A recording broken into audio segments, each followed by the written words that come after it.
What's going on, everybody? I am Delusions, and I'm sorry for the delay on this video. I know everybody's been asking about it, but I've been running into some technical difficulties every time I try to record this. And I think I got the bugs worked out. It was canceling audio and whatnot. So hopefully, six times a charm.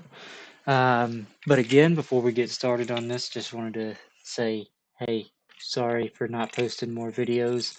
Been getting pretty distracted by this game. It's called Once Human. I don't know if you guys have heard of it or not, but I definitely recommend giving it a shot. Um, it's kind of like a post-apocalyptic looter shooter. It's in the third person, so it's almost like the Division 2, but has the building mechanics and stuff that you would see out of Rust, and then kind of the zombie aspect, kind of survivability type stuff that you would see out of DayZ. Um, and it's completely free. You don't have to pay a dime for it. You can get it off of Steam. I'm not sponsored by them by any means, but I am really, really impressed with the game. Um, I am going to leave the game link as well as my personal invitation code. So hop on and give it a shot. Even if you don't stick around, at least you can say that you gave it the old college try, right? But I promise you, if you try it out, you will have an awesome time. Um, but with that being said, I want to keep this video short because I don't want to make my computer upset trying to get all of this stuff done for the umpteenth time. Um, so here we go. Dark Lord is finally here. Everybody has been anticipating this. This is the class that I was looking forward to when I first started this game. From watching old videos of MU Archangel and kind of seeing that cool looking Doctor Strange vibes with a cape instead of wings.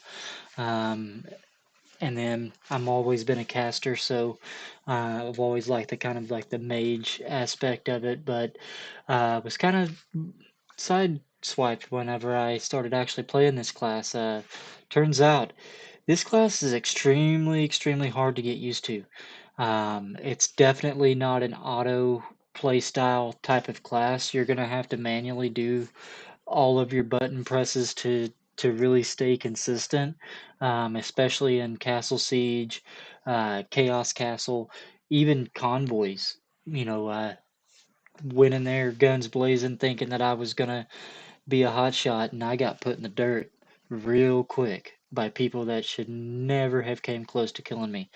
Um, but we're going to talk about that just briefly here.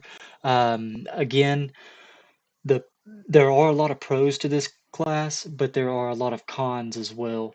One being that it is going to be really, really dependent on how well you can build up your defense. Now, I have tried out every set for um, your third tier armor.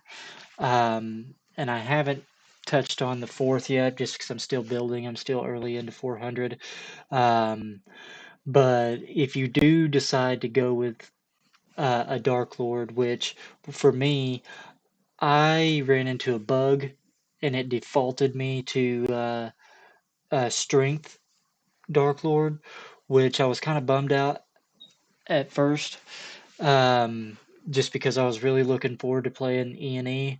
Um, But to be honest with you, with all the bad things that I've been hearing about E&E or the energy variant of this, I'm glad that I got stuck with the strength version. Um, so here we go. So Dark Lord is actually a physical attacker. Yep, no no magic there, right? Well, they don't call me Delusion for no reason, because when you see this character play, it looks a hell of a lot like a caster to me.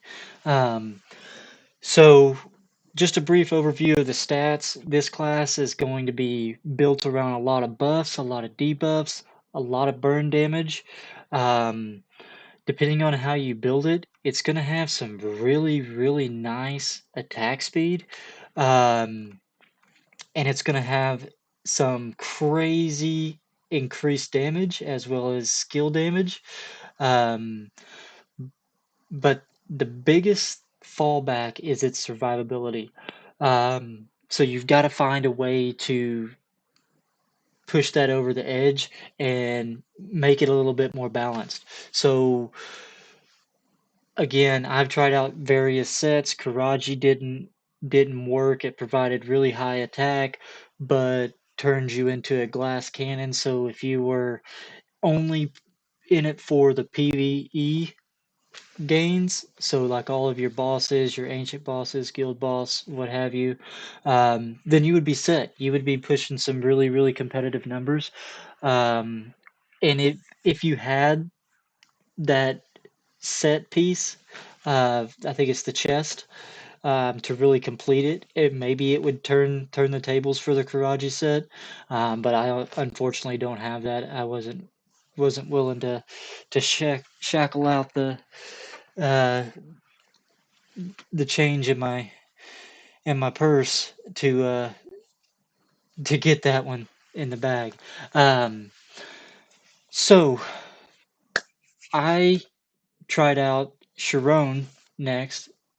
Didn't feel that it was providing me the damage or the defense that I needed.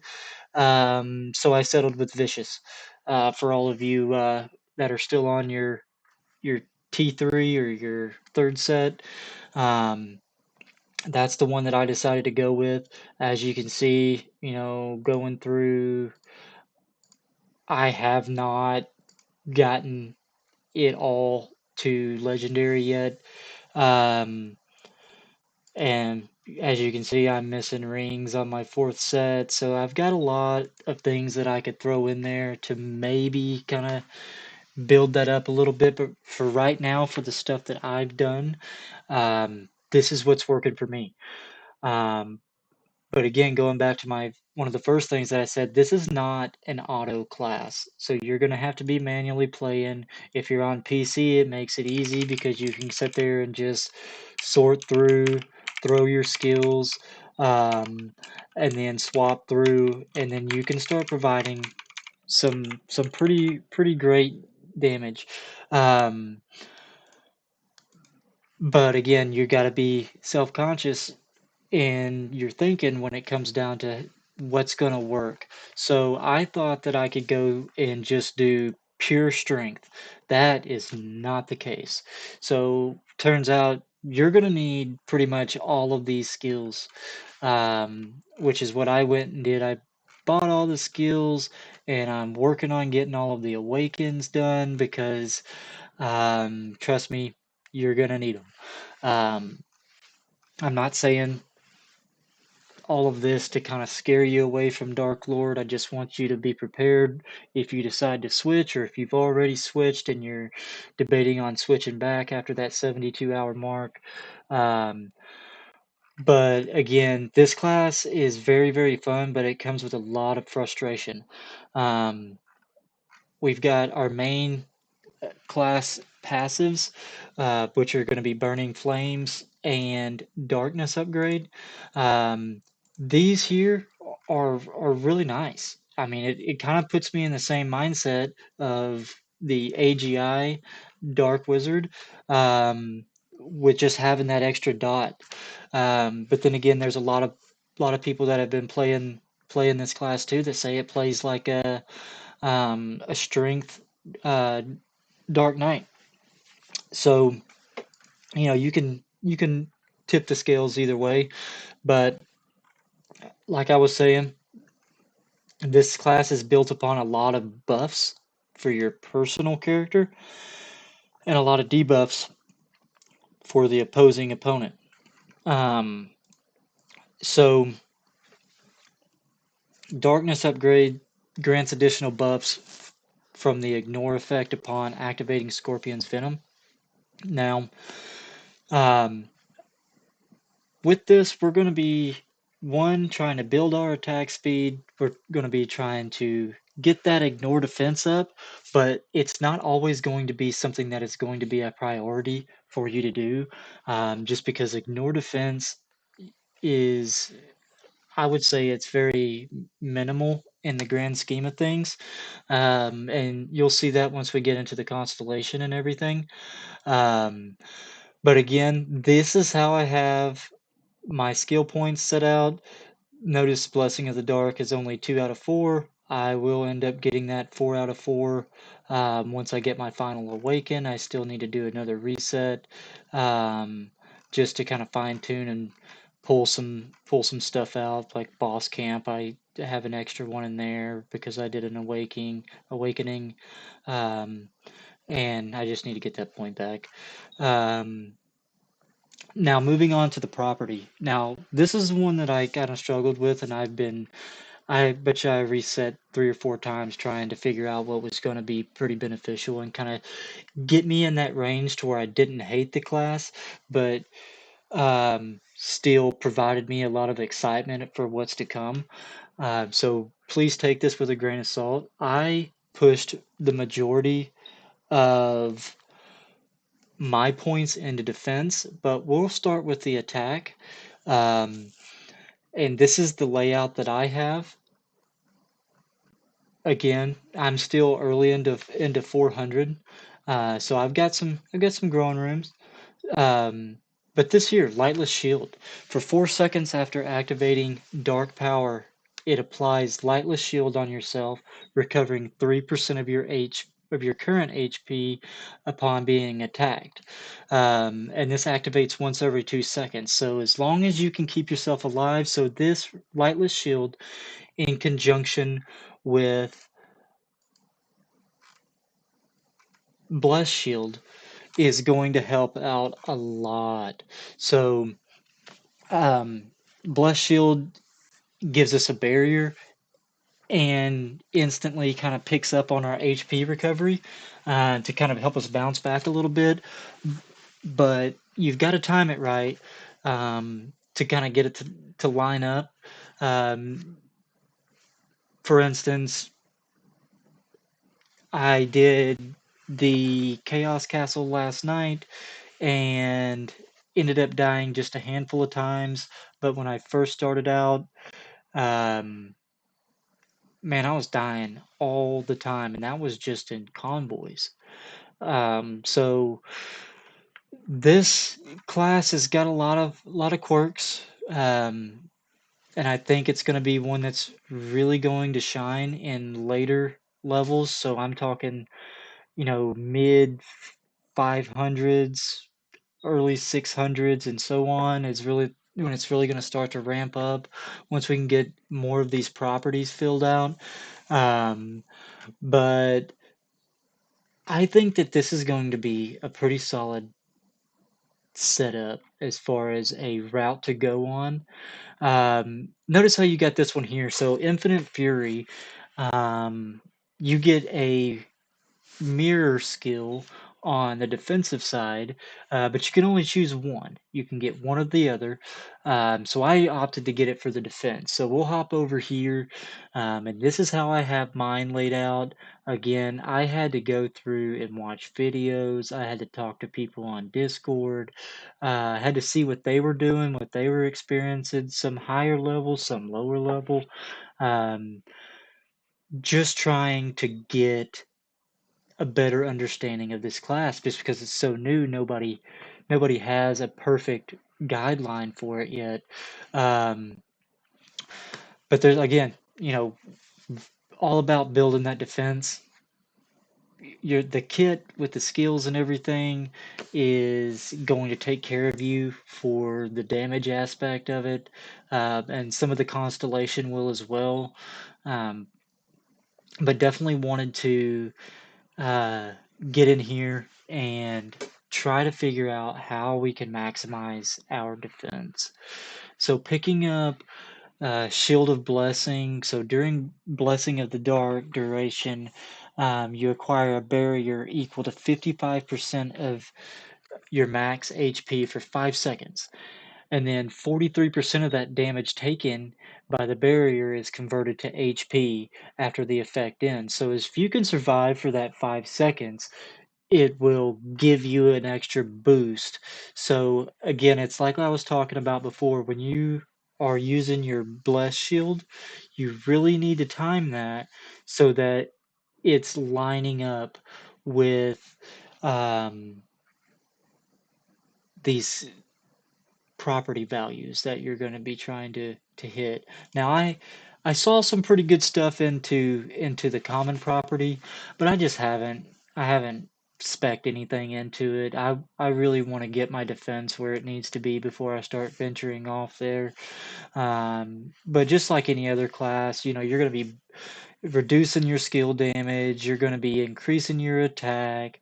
What's nice on this one is you can boost your crit chance for up to 4.5%. So it's almost like having a little bit more of a beefier look jewel thrown on there.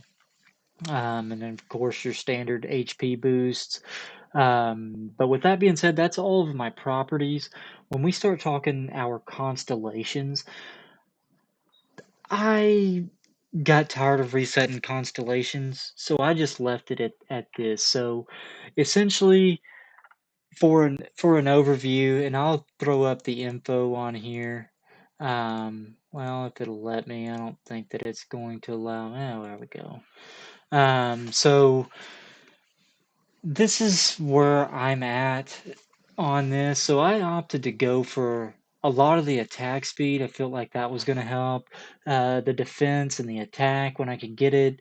Um, but I tried to pick up almost everything on the left side, with the exception of switching over and trying to pick up, I think one of the cooldown decrease and then a couple of the defense ignores. Um, I don't think that's going to really make a big difference, but then again, I'm trying to build for the long game, um, and just trying to figure out the best way to balance this class out. And I think that this is where we want to be. I don't have anything written out on exactly which ones that I've done, but I could definitely try to get that for you if you need it. Um, but with that being said, awaken, awaken all your gear. Just for the simple fact that you get a lot of resists. Shock resist, crit rate resist, excellent damage resist, increasing your defense power, HP, decreasing skill damage. Like all of this stuff stacks up and it reflects in your stats. Although all of this looks good on paper, sure, until you're actually in the meat of it and you're surrounded by six people trying to stay alive. Um, so again, high damage increases, um, high skill damage increases, but there's still more that we can grow on. So even my crit damage mitigation is only at 92.9%, which I still feel is kind of high for my level. But I went and tried to take everything that I could, and the reason why I have decided to stick with the vicious set essentially is just for the extra defense. So if I can at least, because again, I don't have the set chest piece. Um, so even with this right here, I'm gaining an extra 5% defense once I get all of these back up to red. Um, and then if I can get the set piece, then it'll decrease, damage taken by 15% and then resisting that crowd control chance by 15%. So this is where I'm at. This is how I have my stats set up currently. Um, I went and made sure that I could pick up a healthy amount of strength and E to cover all the skills, and then just started pumping everything back into strength. Um, I don't know if that was the right play just yet, but I personally think that it is. Um, so yeah, that's where we're at there. Um, and I actually looks like I have another point that I can throw in. I think I want to go back into. Never mind, I'm not going back into defense. I'm gonna go with this here. Let's go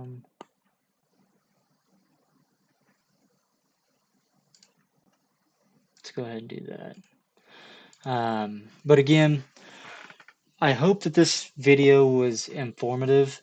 And if you have questions, please leave them in the comments. If you want to reach out to me directly, by all means, please do. I'm here to help. And with that, I want to thank you all for tuning in and sticking through this 20-minute video. And with that, I am out.